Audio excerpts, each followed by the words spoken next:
भारत की सरकार अब एक नया जुमला लेकर आ रही है, डायरेक्ट टैक्स कोड।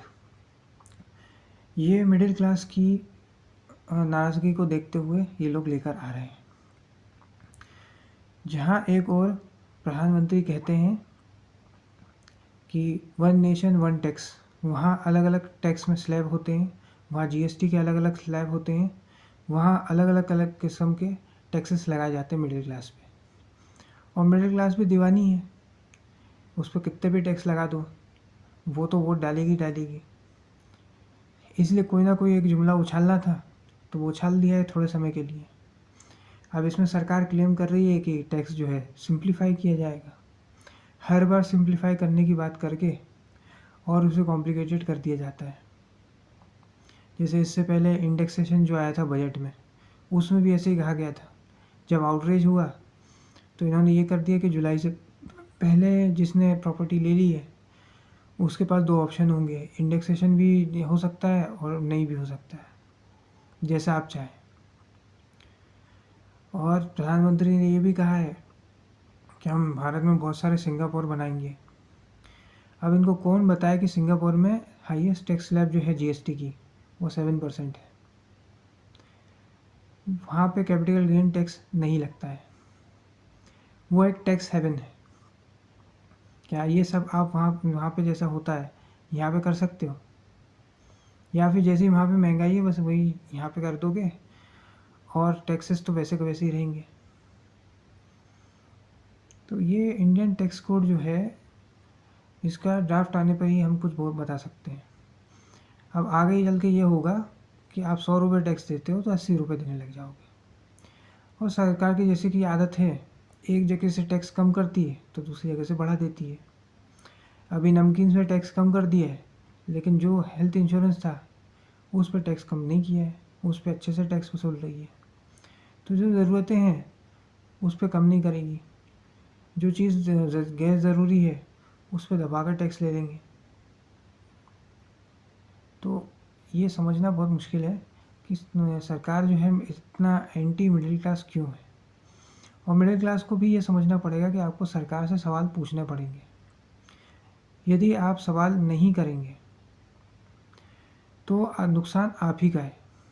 याद रखिए, कैपिटल गेन टैक्स ऐसे ही बढ़ता जाएगा। आज 12.5% है, अगले वाले बजट में 15% हो जाएगा, उसके अगले वाले में 17.5 हो जाएगा, उसके अगले वाले में 20 हो जाएगा।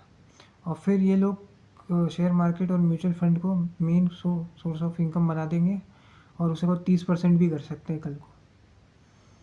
इसलिए मिडिल क्लास को अब प्रश्न पूछना पड़ेगा। अगर आप प्रश्न नहीं करेंगे तो आपकी आमदनी घटती जाएगी और 5 साल बाद मिडिल क्लास जो है मिडिल क्लास से निकलकर लोअर क्लास बन जाएगी। तो आपको भी फिर लोअर क्लास के ही काम करने पड़ेंगे, क्योंकि इस तरह की जो जॉब हम मिडिल क्लास ढूंढती है, वाइट कलर जॉब, उसमें क्वालिटी ऑफ लाइफ सफ़र करेगी।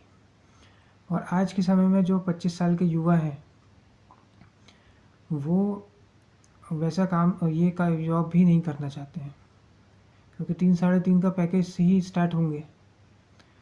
और अगर पिताजी 20-25 लाख कमा रहे हैं, 30 लाख कमा रहे हैं, तो लड़का जो है 3.5 का पैकेज से 4 के पैकेज से स्टार्ट नहीं करना चाहता है, तो वो जॉब ही नहीं करता है। तो ये दिक्कत है। तो ये टैक्स जो है उसको सिंप्लीफाई किया जाना चाहिए, लेकिन सरकार हर बार सिंप्लीफिकेशन की बात करके और ज़्यादा कॉम्प्लेक्स कर देती है। उदाहरण के लिए मान लीजिए कि आपने एक एसयूवी ली, 28% उस पर जीएसटी लगता है, 22% उसमें सेस लगता है। फिर आप रोड टैक्स देते हो, फिर आप टोल टैक्स देते हो, फिर आप जो पेट्रोल डलवाते हो उसमें अलग टैक्स देते हो।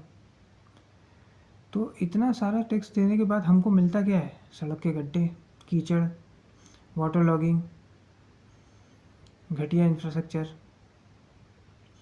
बिल्कुल भी अच्छा वेस्ट मैनेजमेंट नहीं है। तो ये ज़रूरी है कि चुनावी वर्ष है, आप लोगों से बार बार उम्मीदवारों से पूछें कि टैक्स के लिए आप क्या करोगे, क्योंकि स्टेट भी अलग से टैक्स लेती है, सेंटर अलग से टैक्स लेता है। पेट्रोल पे देखिए कितने प्रकार के टैक्स लगते हैं। अब लोग कमेंट सेक्शन में आएंगे और कहेंगे कि इस पार्टी के रूल्ड स्टेट में इतना कम टैक्स है, उस पार्टी के रूल में इतना ज़्यादा है। तो ये सब बहस का विषय नहीं है। देखिए, आम आदमी की आमदनी घट रही है, कारों की सेल्स घट रही है, तो आप समझ सकते हो कि क्या दिक्कत है। सड़कें ही ऐसी हैं कि लोग नॉर्मल कार ले ही नहीं सकते, वो कारें ख़राब हो जाएंगी, इसलिए लोग एसयूवी जैसी कारें लेते हैं। तो आप समझिए कि किस लेवल का इंफ्रास्ट्रक्चर है, और इसमें आप सिंगापुर से खुद को कंपेयर कर रहे हो, अमेरिका की सड़कों से खुद को कंपेयर कर रहे हो, कभी कह रहे हो कि इथेनॉल से कारें चलेंगी। ऐसी बातें जो हैं अब मिडिल क्लास को अट्रैक्ट नहीं करती हैं, मिडिल क्लास मजाक उड़ाता है। अगर ये टैक्स कोड अच्छा नहीं, मतलब फ़ायदा नहीं दिया, तो हो सकता है कि ये चुनाव में भी आपको नुकसान हो सके, और अगले दिल्ली और बिहार में भी नुकसान हो सकता है। दिल्ली में तो सब नौकरी पेशा ही ज़्यादातर लोग हैं, या छोटे व्यापारी भी होंगे, वही वोट डालेंगे। उन पे अगर आप ज़्यादा से ज़्यादा टैक्स लगाओगे तो जनता आपको फिर केजरीवाल को ले आएगी या कांग्रेस को ले आएगी। वैसे भी आपकी लीडरशिप तो है नहीं दिल्ली में, तो इसलिए सोच समझ के निर्णय लीजिए। ज़रूरत से ज़्यादा अगर आप टैक्स लगाएंगे तो मिडिल क्लास पक जाएगी, और ज़्यादा ये प्रधानमंत्री अब सर्वाइव नहीं कर पाएंगे। हालांकि लक्ष्य जो है इनका 2047 तक का है, लेकिन 2029 में मुश्किल है। अगर फेस नहीं बदला गया तो ये मुश्किल है कि मिडिल क्लास इनको वोट डाले। तो इसलिए इनको फेस, प्रधानमंत्री पद का जो फेस रहेगा वो तो बदलना ही पड़ेगा, अन्यथा इनकी पार्टी मुश्किल में फंस सकती है, रथ फंस सकता है। इसलिए रथ तो वही रहेगा, लेकिन घोड़ा बदलना पड़ेगा।